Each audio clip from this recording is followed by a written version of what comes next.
अस्सलाम वालेकुम दोस्तों, क्या हाल चाल है? तबीयत से ठीक ठाक है। मैं ਤੁਹਾਡਾ ਵਲੀਦ ਅਬਦੁੱਲਾ ਤੇ ਤੁਸੀਂ ਵੇਖ ਰਹੇ ਹੋ ਮਿਸਟਰ ਸੇਲਮੈਨਸ ਵਲੌਗ ਚੈਨਲ।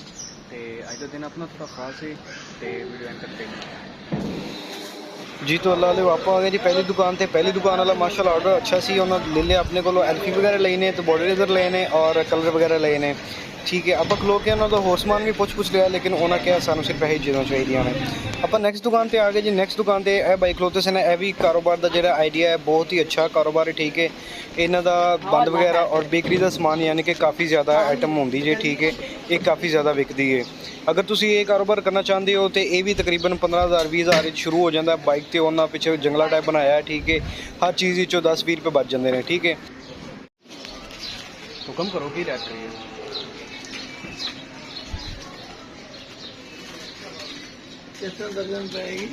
450 रुपये।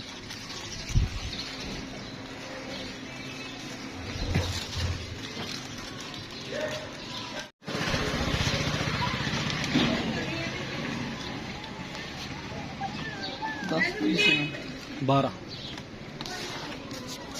12 पीस है। 650 रुपये का पेगा। तो जो 550 रुपये का पेगा। 80 रुपये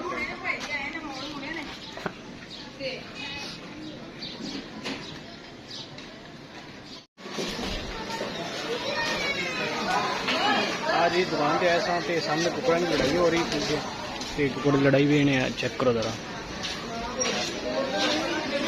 उन्हें चुप ही देते हैं।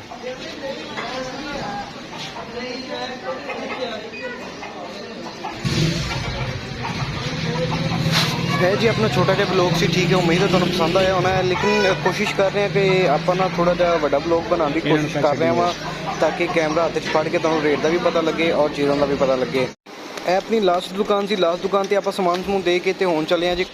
बाकी मिलने अपनी नैक्सट वीडियो के। उदों तक अल्लाह हाफिज़। अपना बहुत सारा ख्याल रखो।